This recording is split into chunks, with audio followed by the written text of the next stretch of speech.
those of us in the National Carnival Commission, um, we feel very upbeat about Carnival 2026.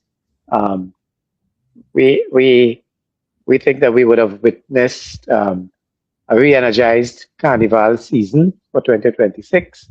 Um, some of the new initiatives that my new board and I would have introduced into the Carnival were highly successful. Um, the change of the traditional John Cupid village, moving it from one part of the Queen's Park Savannah to another part and expanding it, bigger stage and with more facilities and making it also free to the public. Um, that went extremely well, but that is a village that does not run for the full period of the carnival. So that would have come down just a couple of days before the Panorama semifinals.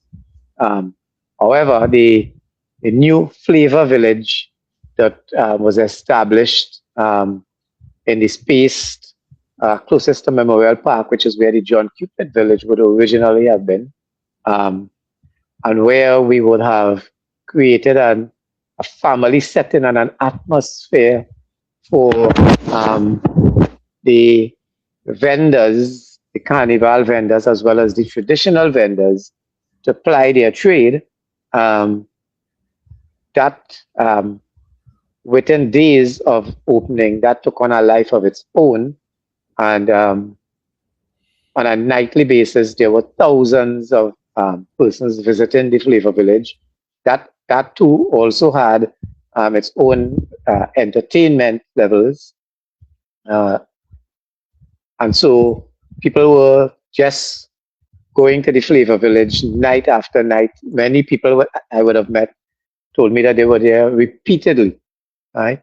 And therefore, the vendors um, would have had a very productive season for Carnival. They would have expressed to me, many of them, that within the first week of that new space, they would have made more profit in the first week than they did for the whole of the last two carnivals.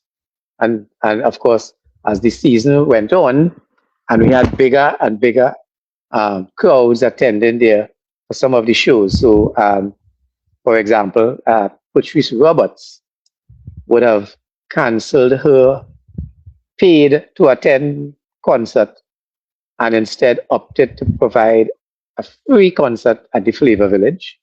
Right, that saw upwards of 11,000 people.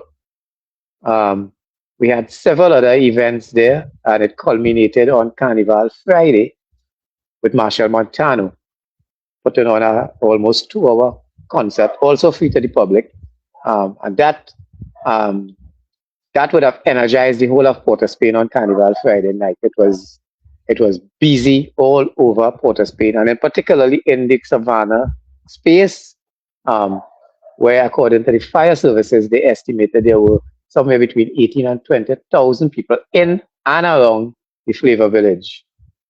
Now, for events like that, the National Carnival Commission would have made um, arrangements to accommodate the large crowd. So, for example, on the what is commonly called the drag, which is where the steel bands will line up and roll down, um, we would have put up screens and speaker systems and so on. And then on the big Savannah stage, facing the grandstand and the north stand, we would have put center stage screens and sound systems so that persons could have also filtered into the stands to view the Marshall Montano show.